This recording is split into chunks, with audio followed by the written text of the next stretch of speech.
pasien itu ada 3 tahapan yang harus kita lewati. Ada preinteraksi, interaksi, sama Terminasi. atau evaluasi. Nah, di tahap preinteraksi yang harus dilakukan perawat adalah baca dulu status rekam medisnya pasien. Mulai dari diagnosanya apa, terus rencana tindakannya apa, bagaimana TTP-nya, terus baca namanya, identitasnya, dan sebagainya. Nah, ya, tujuannya adalah buat mencegah supaya kita tidak salah melakukan tindakan atau memberikan intervensi ke orang lain yang bukan seharusnya diberikan tindakan.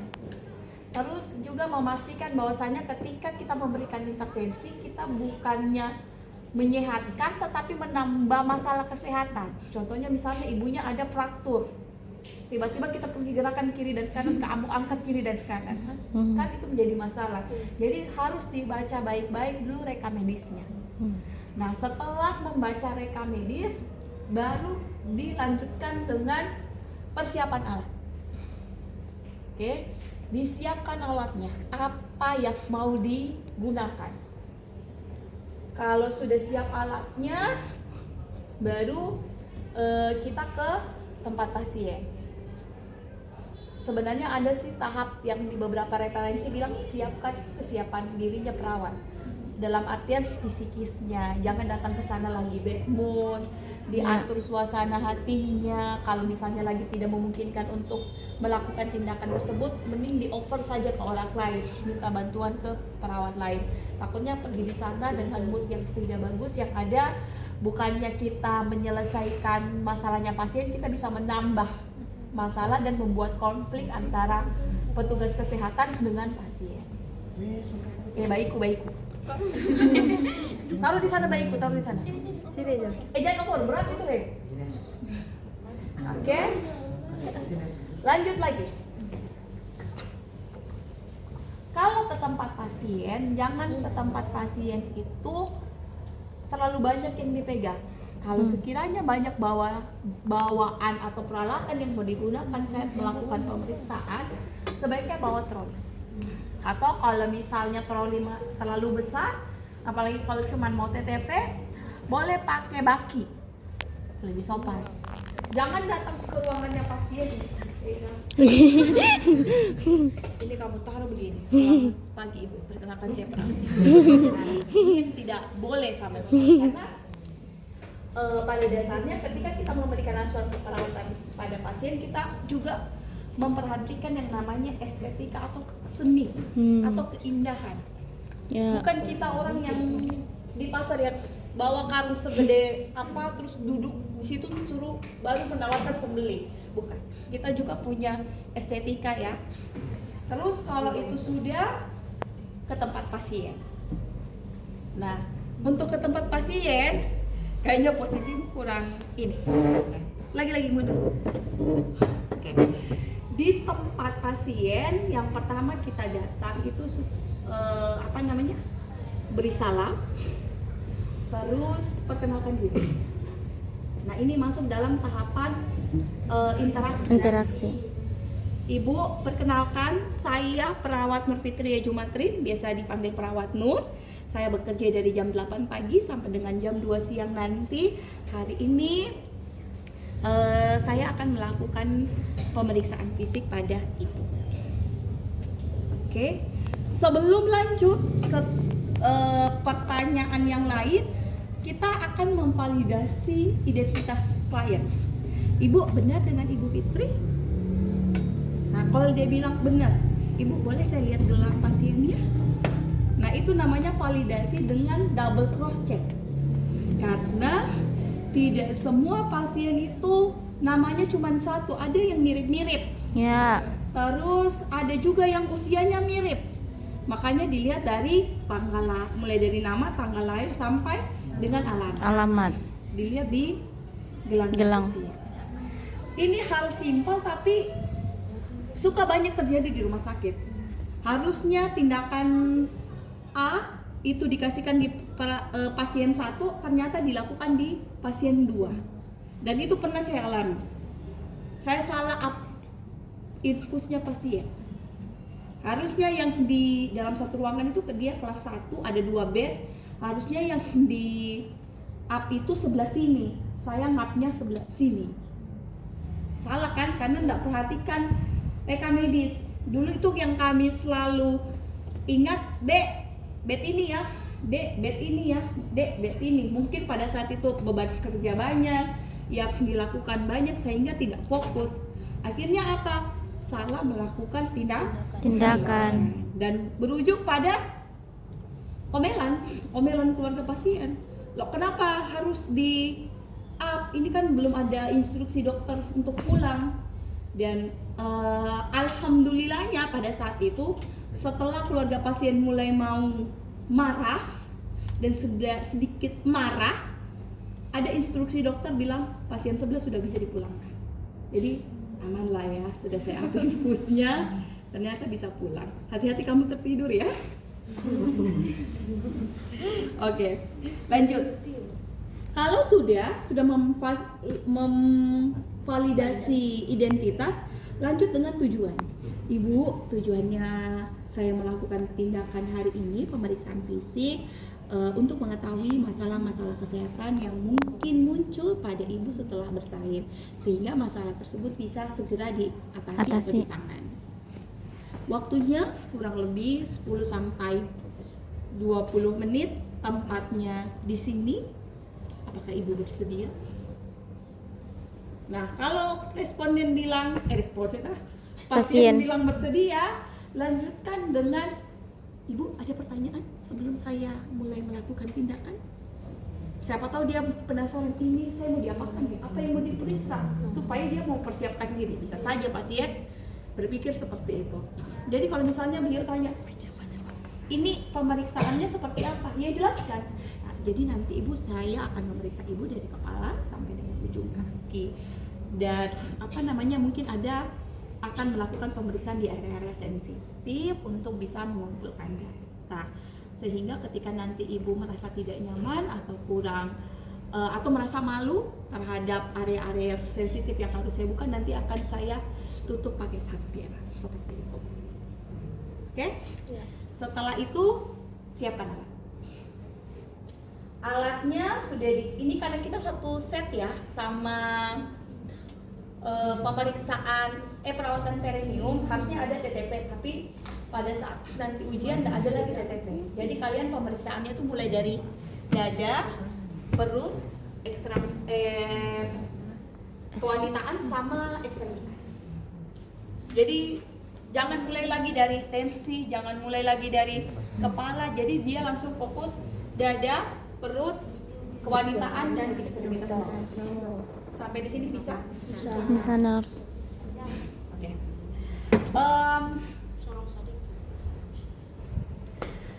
Sebelum memeriksa pasien, pastikan kamu anamnesis dulu. Ibu ada yang dirasakan keluhan? Apa nyeri, susah tidur, terus misalnya mual, muntah, anamnesis dulu, dikaji dulu.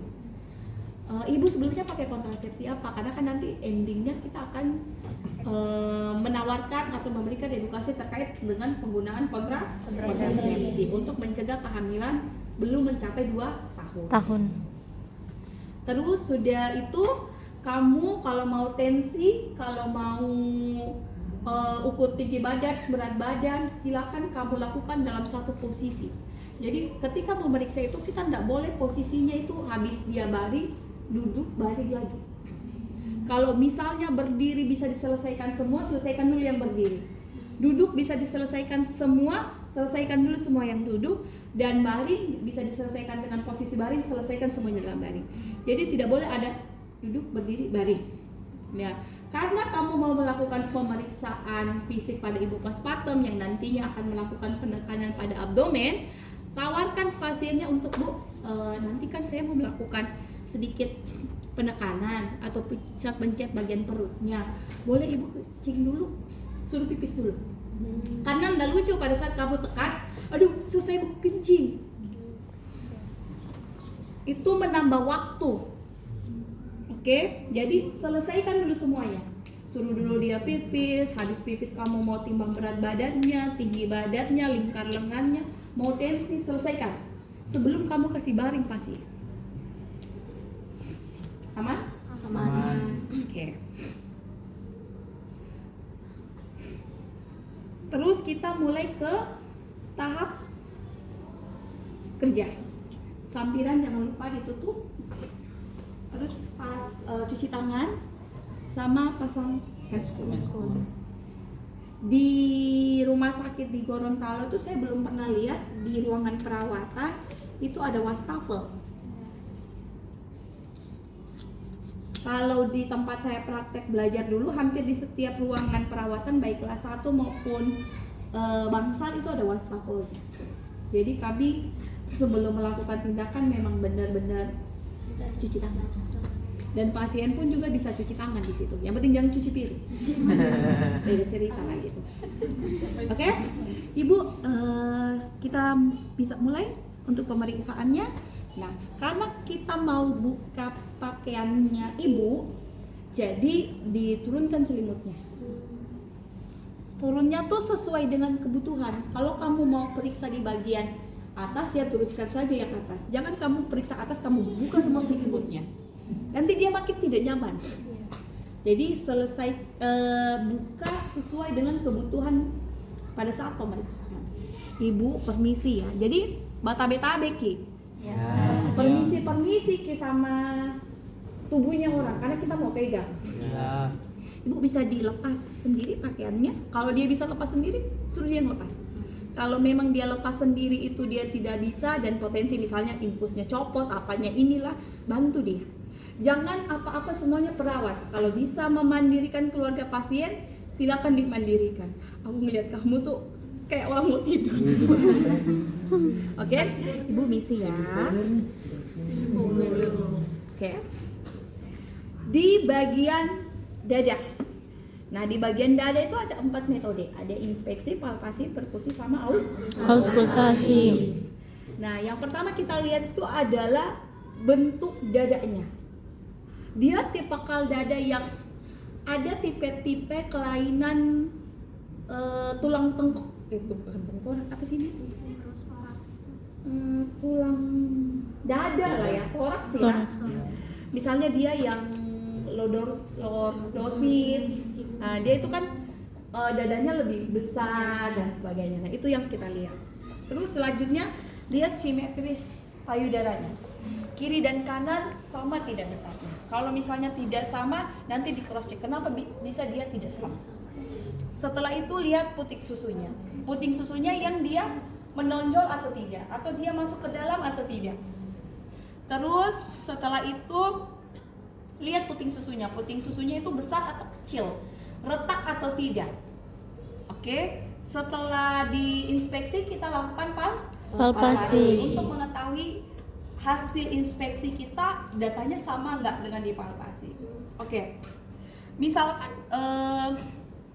saat dipalpasi, kalau kita mau tahu ibunya ini sudah terjadi proses produksi ASI, akan ditandai dengan pada saat ditekan di area payudara itu akan teraba keras. Kalau misalnya pada saat ditekan di area payudara itu teraba masih lunak, berarti belum terjadi produksi ASI. Nah, caranya jangan kamu tekan begini. Ini tekan yang bikin masalah. Oke. Caranya adalah cukup dengan kamu pegang begini. Oke. Bukan maraba-raba, itu konotatif negatif sekali itu. Oke, ditekan begini. Oke. Kalau sudah misalnya, oh ternyata di sini lunak, di sini agak keras, berarti kan terjadi produksi ASI di satu sisi. Nah, itu kan tidak baik. Nah, nanti itu menjadi catatan apa nih yang harus dilakukan supaya produk ASI-nya tidak hanya di satu titik tetapi terbagi rata antara kiri dan kanan. Sampai di sini masih bisa? Bisa. Oke, saya kurang. Terus selanjutnya kalau kamu mau melakukan pemeriksaan, periksalah di bagian terjauh dari badannya pemeriksa. Jadi kalau kamu mau melakukan pemeriksaan, periksa dulu kirinya, baru kanan. Jangan bagian terdekatmu dulu, tetapi bagian terjauh. Oke? Nah, untuk selanjutnya adalah lihat di area puting susunya. Misalnya puting susunya kurang menonjol atau puting susunya kecil. Nah, yang harus kita praktikkan apakah sudah ada pengeluaran ASI atau belum. Caranya adalah harus dipencet puting susunya. Ibu, tadi ini saya pegang, ini agak keras ya, sementara ini masih agak lunak. Kita mau cek pengeluaran ASINya dulu ya Bu ya. Jangan sampai di puting susunya tuh ada sumbatan sehingga ASINya nggak bisa keluar. Jadi cara ceknya adalah Ibu, ini mungkin agak tidak nyaman, mau saya yang lakukan atau Ibu yang lakukan? Kalau dia misalnya bilang saya saja ses atau saya saja nurse, begini caranya Bu. Ibu, itu bukan suara anak-anak. Sebelah iya, sebelah. Bu Yuri. Nah, ini ajarkan tangannya Ibu memegang puting terus dipencet dengan kekuatan tertentu. Jangan kamu pencet sampai jangan. Kamu pencet dengan kekuatan tertentu. Kalau misalnya dia pencet sendiri tapi masih belum keluar, misalnya ajarkan lagi, coba ditambah lagi kekuatan pencetnya. Tapi masih belum keluar, untuk bisa memastikan kita sendiri yang harus pencet. Ibu permisi ya, saya yang pencet. Nanti Ibu praktekkan atau peragakan di payudara yang sebelah. Nih, pencet. Pencetmu juga tuh jangan pencet orang yang dendaman gitu loh. By feeling. Nah, setelah itu suruh ibunya melakukan tindakan di payudara sebelahnya. Sampai sini bisa? Bisa. Oke. Kalau sudah dipalpasi, harusnya selanjutnya adalah Auskultasi. Nah, untuk auskultasi tindakannya hampir sama seperti pemeriksaan fisik. Saya cuma merecall kembali ya. Di iga kedua bentuknya zigzag. Ya, pemeriksaan fisik dasar sudah tuh? Mata kuliah keperawatan dasar. Harusnya sudah. Karena tidak mungkin sampai di tahap ini kalau itu belum selesai. Saya tidak akan panjang ke situ karena ada payudara. Jadi kan kalau laki-laki kan gampang dia ya, tinggal tek selesai. Kalau ada payudara, apalagi payudaranya ibu yang habis melahirkan biasanya kan agak besar, lebih membesar, bertambah ukurannya. Bisa dilakukan atau dimodifikasi dengan tanpa harus membuat pasien tidak nyaman. Jadi kan bentuknya zigzag dari sini ke sini, dari sini ke sini, baru ke sini. Sampai ke sini kan. Nah, karena ada payudara, jangan dipaksa taruh di atas payudara itu stetoskopnya. Tetapi ketika yang pas mengena bagian area sini atau area sini, pakai apa ini? Bukan punggung ya, apa ini namanya? Pokoknya ini. Angkat begini. Jangan kamu angkat begini atau kamu tarik begini. Tapi pakai ini. Angkat begini baru sisipkan stetoskopnya. Oke. Jangan kita membuat karena kita pegang-pegang payudaranya pasien atau bagian sensitifnya dia tidak nyaman. Jadi lakukan sesuatu yang menghindari supaya pasiennya tidak nyaman. Jadi jangan pegang begini, mungkin dia tidak nyaman. Ada orang yang nyaman, ada yang tidak. Tapi pakai baru pasang. Sampai di sini bisa? Bisa.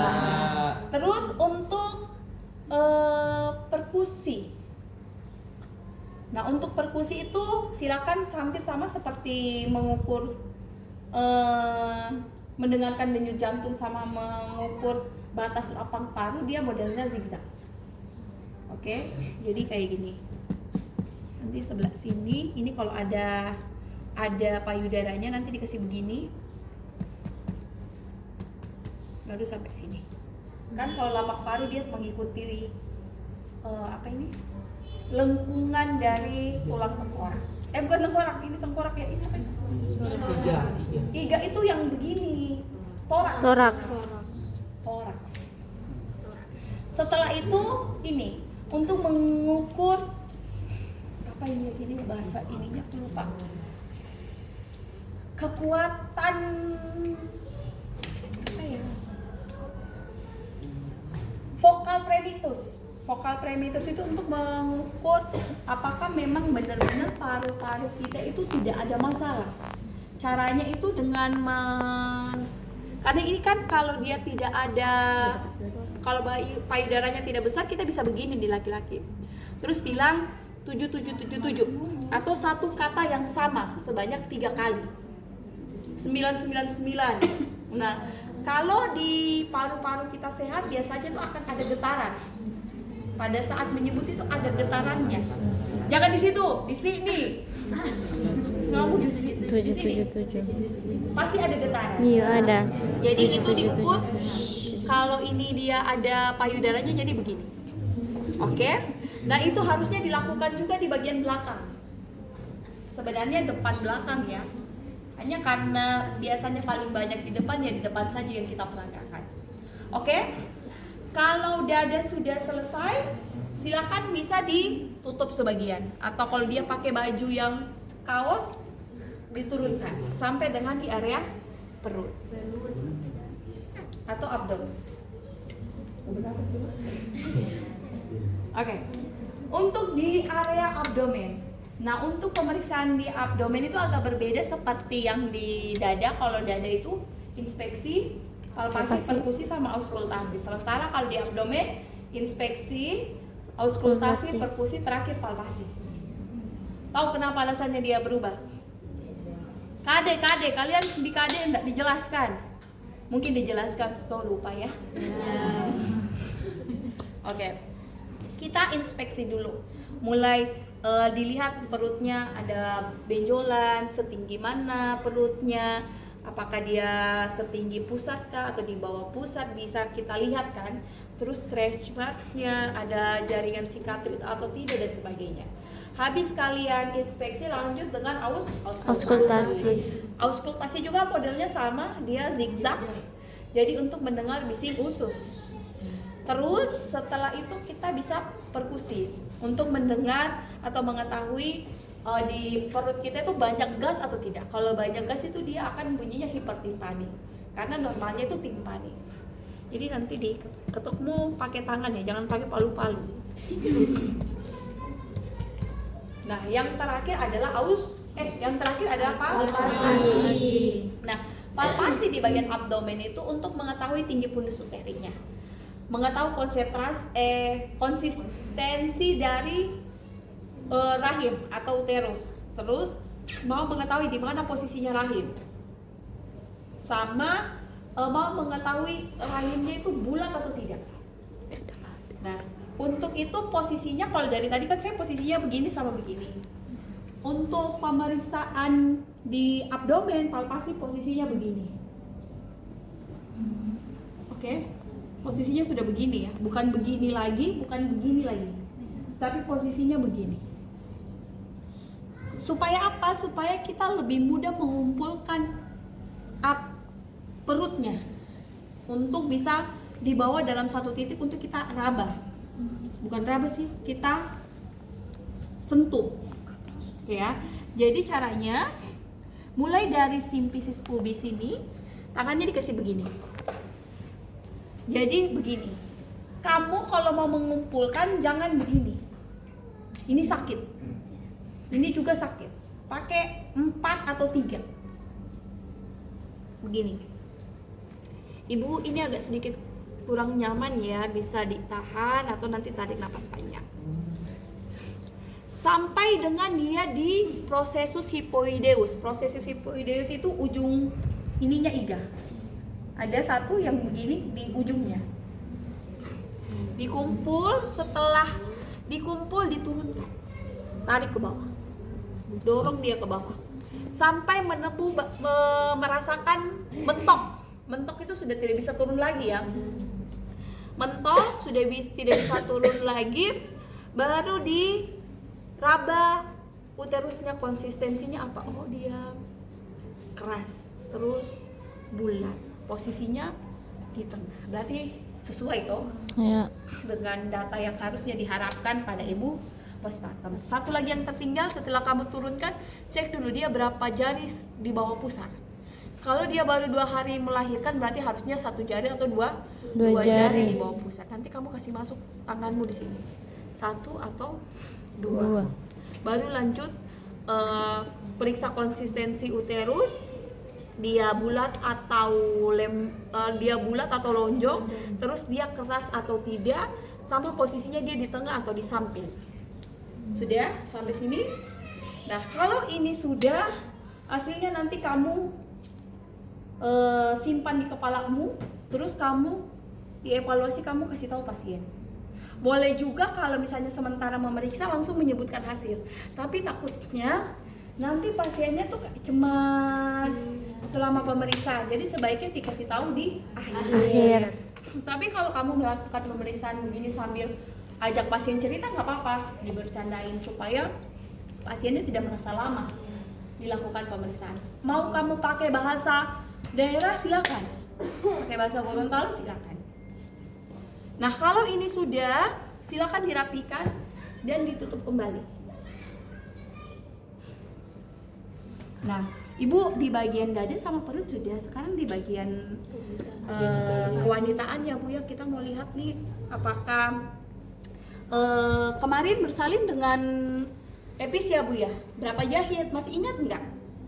Terus gimana, masih nyeri nggak di bagian area jalan lahirnya? Terus dibuka. Nah, bukamu juga jangan buka sebegini ya. Begini. Oke, Bu kita periksa ya, saya lihat sebentar. Nah, posisinya kakinya itu harus litotomi. Litotomi itu posisi kakinya begini ya. Begini ya. Kenapa harus posisi litotomi? Supaya di bagian anusnya itu kelihatan. Kalau kayak begini kan kalian tidak bisa melihat dengan jelas. Kalau kamu posisinya litotomi, ini akan jelas terlihat. Nah, karena kita mau melakukan dengan pemeriksaan perawatan perineum, kita langsung 1 kali pasang perlak.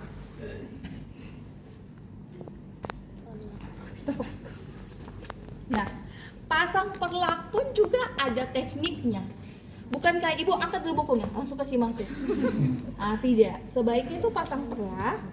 Perlaknya dalam keadaan seperti ini. Oke, suruh ibunya miring di bagian terjauhnya kamu. Ke kiri misalkan.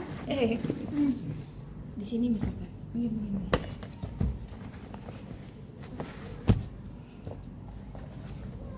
Nah, baru kasih masuk perlaknya. Begini. Kan sudah begini, terus lepas, baru suruh dia balik begini. Ya.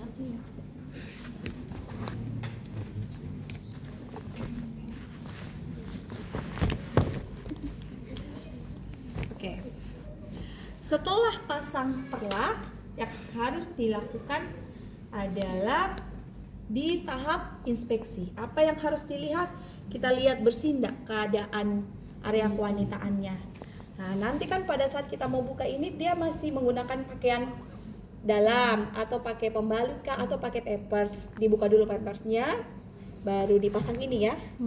Habis itu dilihat pengeluaran darahnya berapa banyak. Tanya ibunya sudah berapa kali ganti pembalut. Terus lihat warna pengeluarannya, dia yang lokeanya rubraka atau sudah sampai di tahap sanguinolenta.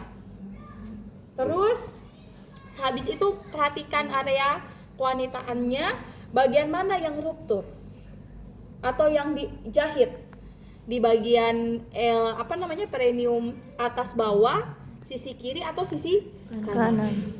Nih, perineum itu ini ya, batas lubang vagina sampai anus. Ini namanya perineum. Perineum itu batas lubang vagina sampai anus. Berarti ini lubang vaginanya, perineumnya di sini. Ini perineum ya. Karena cuma di area situ yang bisa dilakukan epis dan bisa terjadi ruptur. Karena ototnya paling tipis. Terus perhatikan anusnya.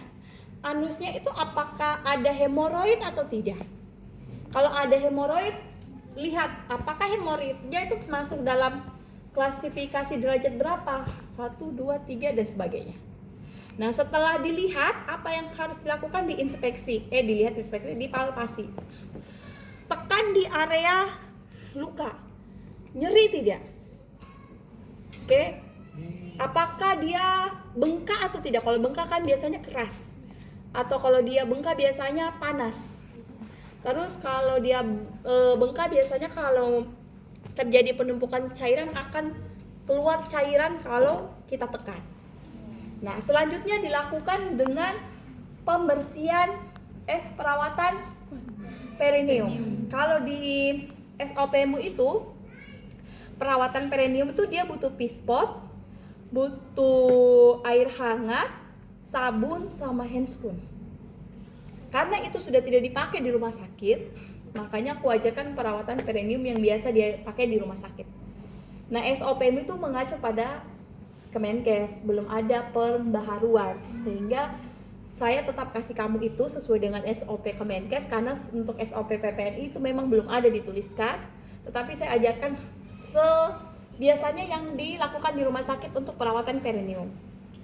Oke. Selanjutnya dekatkan apa yang mau kamu gunakan, misalnya bengkok, terus kom, terus bak instrumen.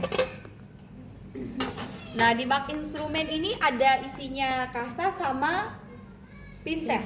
Ini abaikan saja ya, pinset chirurgis ini tidak bisa buat bersih-bersih, dia untuk jahit luka. Ini pinset anatomi. Oke. Kalau kamu mau membersihkan pakai handscoon juga boleh, karena prinsipnya dia bersih, bukan steril. Tetapi kalau kamu mau pakai pinset boleh. Jadi dia alatnya bengkok, kom, bak instrumen berisi kasa sama pinset sama NaCl, taruh di sini. Mulai lakukan pembersihan. Oke. Pembersihan, ingat, jangan melakukan pembersihan begini. Bukan gitu.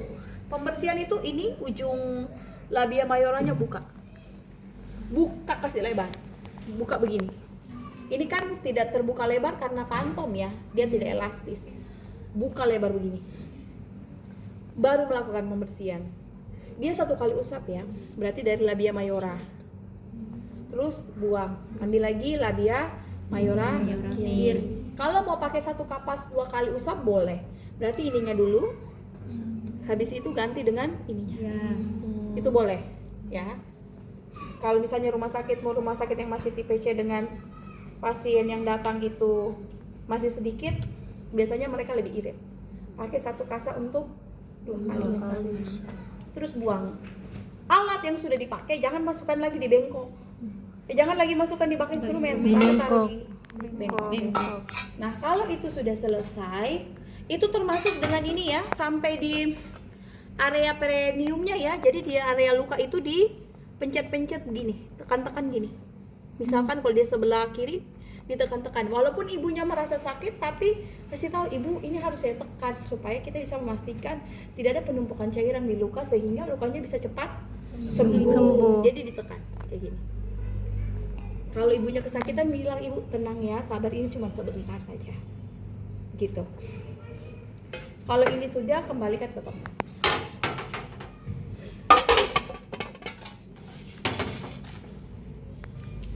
Tarik ini.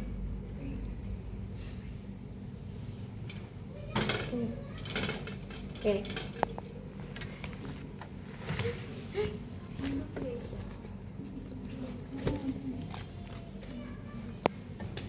Nah, setelah itu sudah selesai, kalau kalian mau bantu ibunya pasang pampers atau menggantikan pampers atau mau pakai pakaian dalam, silakan.